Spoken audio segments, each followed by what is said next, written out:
And so we're going to watch The Secret History of Dinosaurs.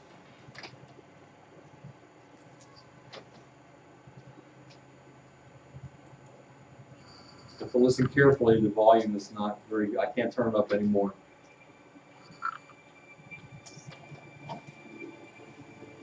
Today in the 21st century, most people have been taught that the dinosaurs roamed the Earth 65 million years ago and mysteriously died off after a comet hit the Earth.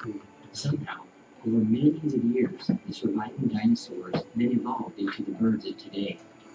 This idea, though taught in almost every school and major university, has not been supported with evidence from history or the geologic record.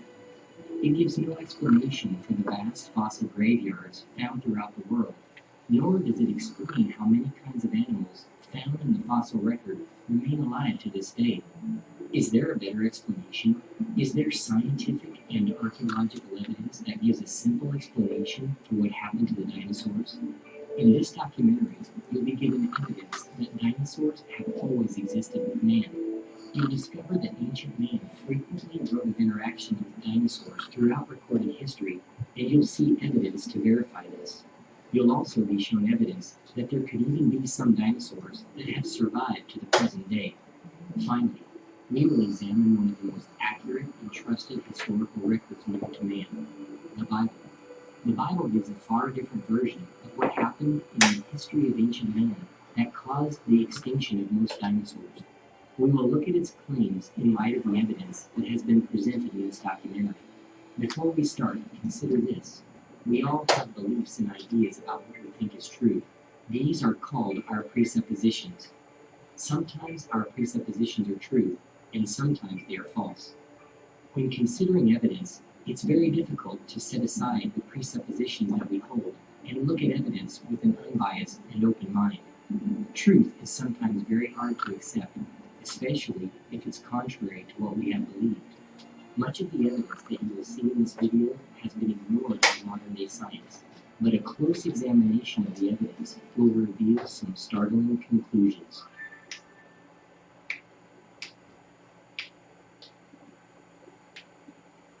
In 1841, the first use of the term dinosauria, meaning terrible lizard, was created by the famous British anatomist and paleontologist Sir Richard Owen.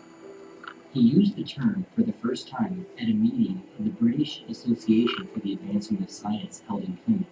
After that meeting, the word dinosaur rapidly became a popular term to describe these giant lizards that were being discovered by paleontologists. During the 1800s, after the first discovery of large dinosaur fossils, scientists began to search the rocks for clues to what had happened to these terrible lizards and other creatures that were buried under the earth. Unfortunately, they became focused on the rocks and buried fossils and failed to examine history for evidence of what happened to these creatures. So what exactly does the historical record reveal about the dinosaurs? Remember, the word dinosaur was not even created until 1841. Even up until 1891, some dictionaries did not contain the word dinosaur. Prior to this, dinosaurs were known by other names. Every culture had names for them. For example, the name that you're probably the most familiar with is dragon. Even up until 1946, the word dragon was found in dictionaries and has in its definition this telling description. Names from other cultures include some of the following. Dragon history is nearly universal throughout the world's ancient cultures. Where did this global concept originate? Why is it so universal in the cultures who were separated by continents? How did societies throughout the world describe, record, draw, etch, sew, and carve these creatures with such uniformity if they had not been eyewitnesses of them? Let's first examine the written historical record and then move on to the physical evidence. Reports of dragons range from personal encounter reports and science papers to legendary stories like Beowulf and the Loch Ness Monster. A well-known old science book, the Historia Animalia, claims that dragons were not extinct in the 1500s, but the animals were said to be extremely rare and relatively small by then. In 1572, a a scientist named Ulysses Aldrovandus carefully described a small dragon seen along a farm road in northern Italy. The rare creature was killed by a farmer when he struck it on the head with his walking stick. Aldrovandus obtained the dead body and made measurements in a drawing. He even had the animal mounted for a museum. It had a long neck, a very long tail, and a fat body.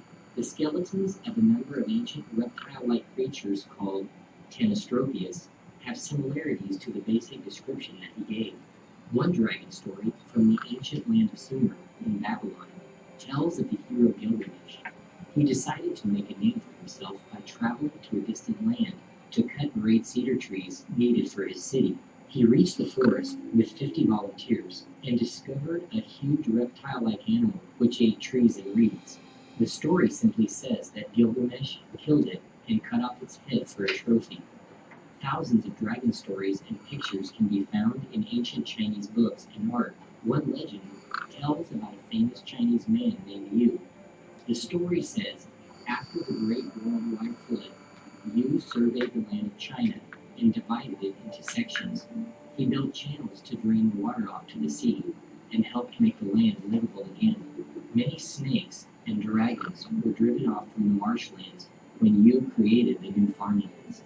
Some old Chinese books even tell of a family that kept dragons and raised them to use their blood and body parts for medicines. In 1611, the emperor appointed the post of royal dragon feeder. An Irish writer reported an encounter with a large beast with iron-like spikes on its tail, which pointed backwards. Its head had the shape of a horse's, and it had thick legs with strong claws. These details match features of dinosaurs like Kentrosaurus and Stegosaurus, which had sharp pointed spines on their tails, thick legs, strong claws, and horse-like skulls. The respected Greek explorer and historian Herodotus described small flying reptiles in ancient Egypt and Arabia. These animals sound amazingly like the small pterodactyl Rhamphorhynchus. They had the same snake-like body and bat-like wings. Many had been killed near the city of Buto in Arabia. He was shown a canyon with many piles of their backbones and ribs. Herodotus said that these animals could sometimes be found in the spice groves. They were small in size and of various colors.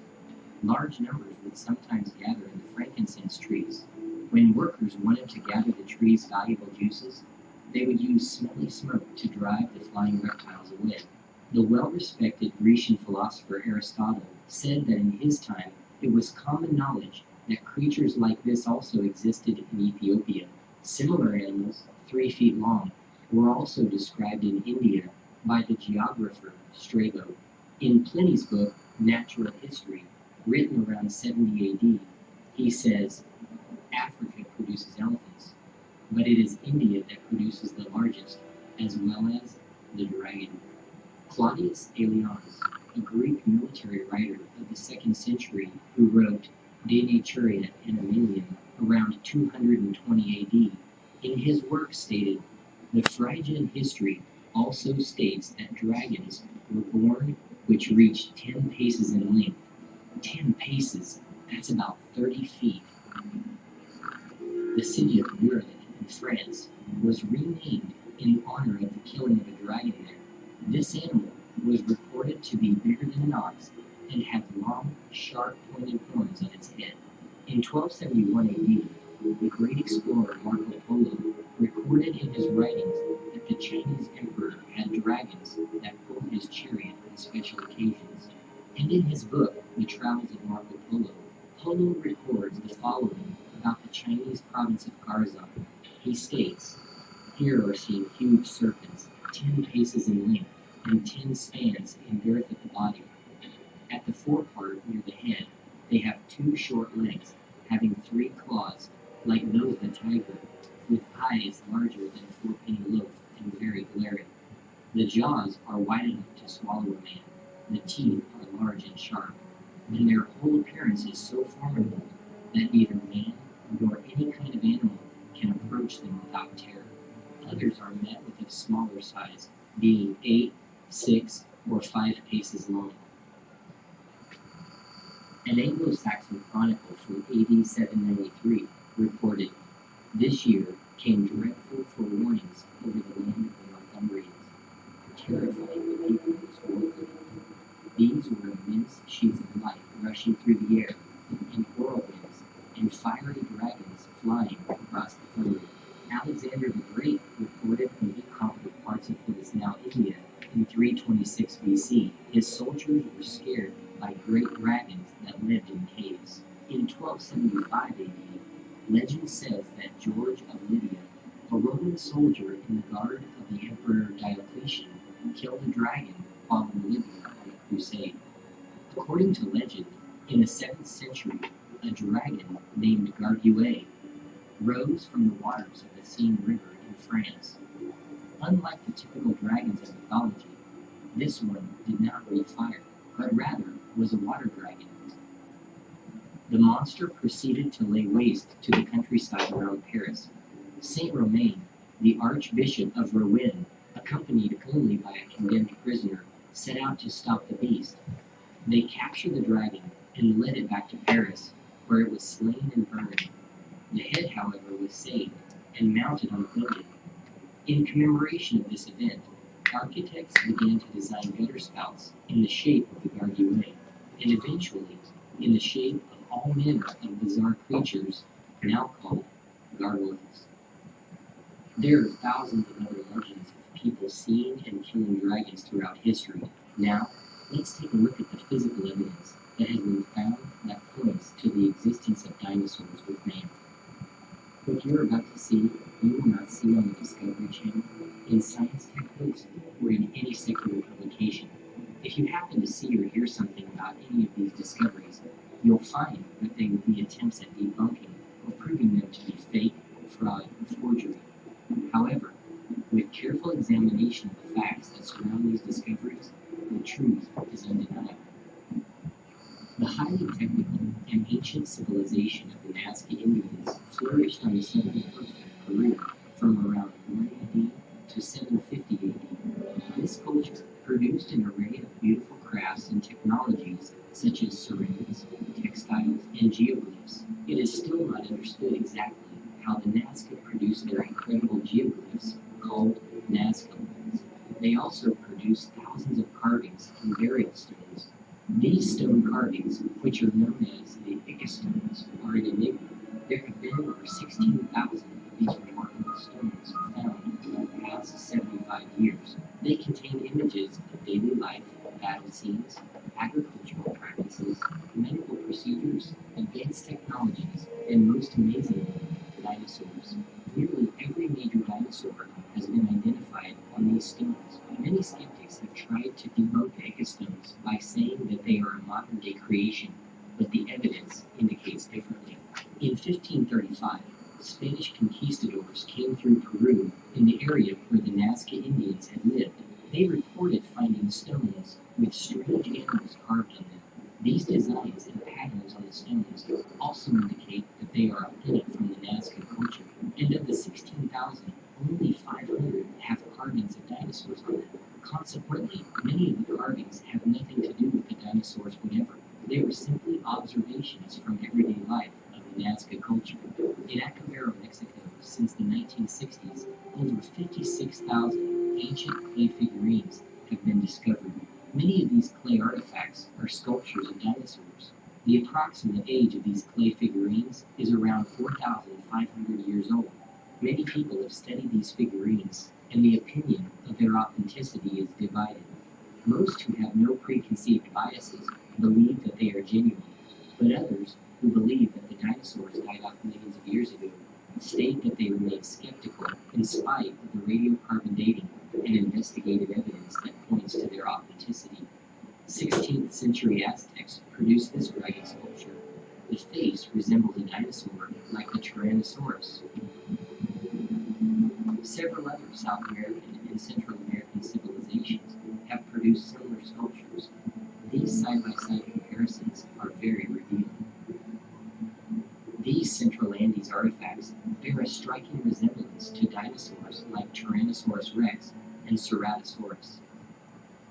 And these Mexican figurines, created sometime between 300 BC and 300 AD, could be replicas of the dinosaur Ankylosaurus.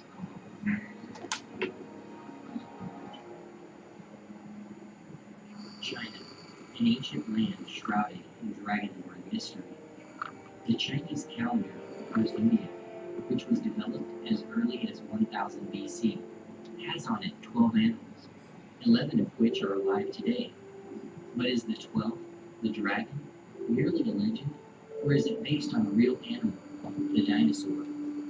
It doesn't seem logical that the ancient Chinese, when constructing their zodiac, would include one mythical animal with 11 common animals.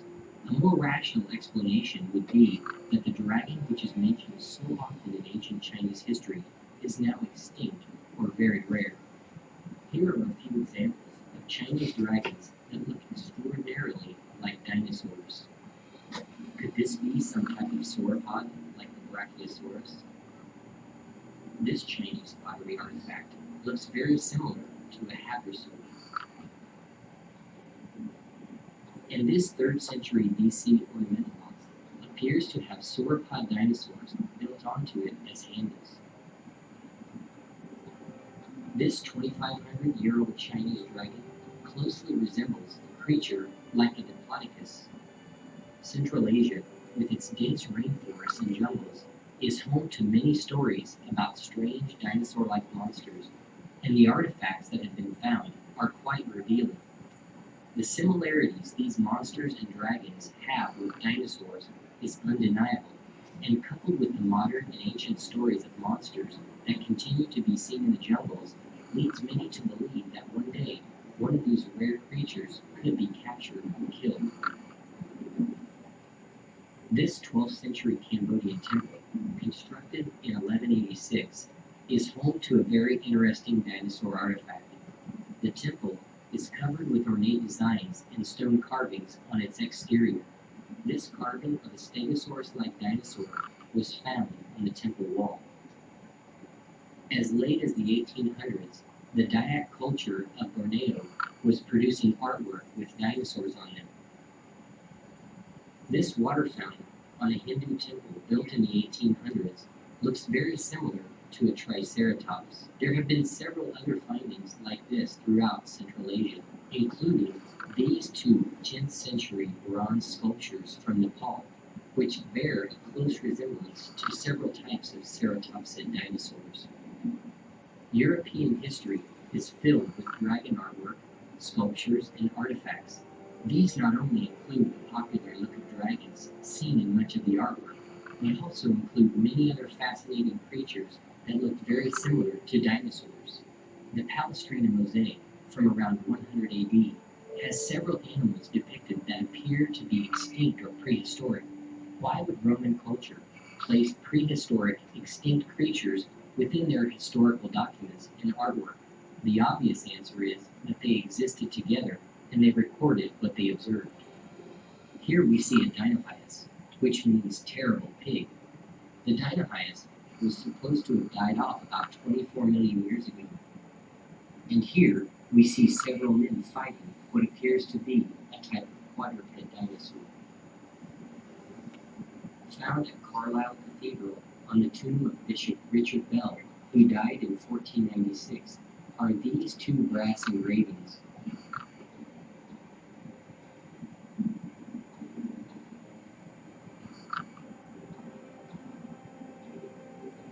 Here are two dinosaurs depicted on a 2nd century Roman inscription. The Thracians were a group of Indo-European tribes who spoke the Thracian language and thrived from 3200 BC to 500 BC. This Thracian helmet is adorned with an ornament that looks much like the Centosaurus. Look at the ornament in comparison to skeletal remains and drawings. Many other ancient cultures throughout history have given us artwork, sculptures, and artifacts that point to the existence of dinosaurs and man together. Take a look at a few more of these amazing artifacts. This amazing cave drawing was found in Wapaki National Park, Arizona. It's thought to be around 1,000 years old. At Bridges National Monument in Utah, the Anasazi Indians made this cave drawing several thousand years ago. This 5,300-year-old ancient cylinder seal was found in Mesopotamia. In a book by A.M. Milo, written from 1725 to 1727, recounting his travels from Rome to Jerusalem, then to Troy, Egypt, Syria, and Malta, are found pictures of many things that Milo saw and drew as he traveled. This is a drawing of something seen by Students Milo. and staff, It appears to students be and staff some who sort are of parked in decoration, the public much more parking like lot it beside was agreed to AAA need to move their cars at this time. Indians in the So American any staff Southwest or and students who also have throughout parked Central in and South AAA America parking lot tell beside stories them of the in Thunderbird those that by public description spaces and some need to archaeological move your evidence vehicles. There is could be room in a the gym pterosaur and or in the pterodactyl. registrar's lot. And Thank Indian you. prayer sticks that are used to this day have the head of a pterodactyl on them. This brief video touches on only a small portion of the physical evidence for the existence of dinosaurs with man. Now that we have looked at the history, let's take a look at the present day and examine evidence for dinosaurs that could still be alive today. If there are dinosaurs that are still alive and they have always existed with man, this means that modern scientists have made some serious errors regarding their interpretation of geologic and paleologic data. It also spoils the strongly held belief that the dinosaurs were wiped out 65 million years ago when a comet hit the Earth. So what really happened to the dinosaurs? This narrator, and many millions of other learned people, young and old alike, believe that the biblical story of the Great Flood tells their fate. The Bible says that Noah took 2 of every kind of animal onto the ark. If that is true, then Noah would have included young dinosaurs, which were much smaller than their older adult counterparts. The environment before the flood was very different, and this allowed both men and animals to live extremely long lives. All reptiles grow from the time they're born until the time they die. So a reptile that was 600 to 900 years old would have been an extremely large animal, a dinosaur. The younger dinosaurs would have been much smaller. It would have been logical for Noah to take younger animals for several reasons. They eat less, sleep more, produce less waste, and have a longer reproductive lifespan. All life on the earth, except for those on the ark, perished and was buried in the sedimentary rock layers that were laid down by the worldwide catastrophic flood. The vast fossil record that we see so consistently throughout the entire world today is proof of this worldwide flood.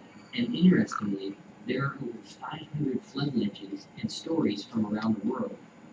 After the flood, Noah's family and the surviving animals began to repopulate the earth. Over time, the dinosaurs, like many other creatures, were hunted to near extinction.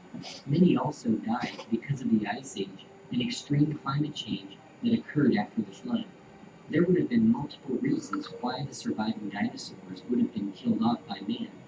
They were usually described as being ferocious and a menace to people. Also, they would have been hunted for food, and finally, they would have been hunted for the honor and glory of killing a ferocious creature. So where would we find very rare and nearly extinct animals which had been nearly wiped out by man in the harsh post-flood environment? It would be logical to look in places where man has difficulty reaching. The nearly impenetrable jungles and deep, vast bodies of water throughout the world would be a good place to start. One of the most common dinosaurs that we find evidence for in our time is the plesiosaur or elasmosaur.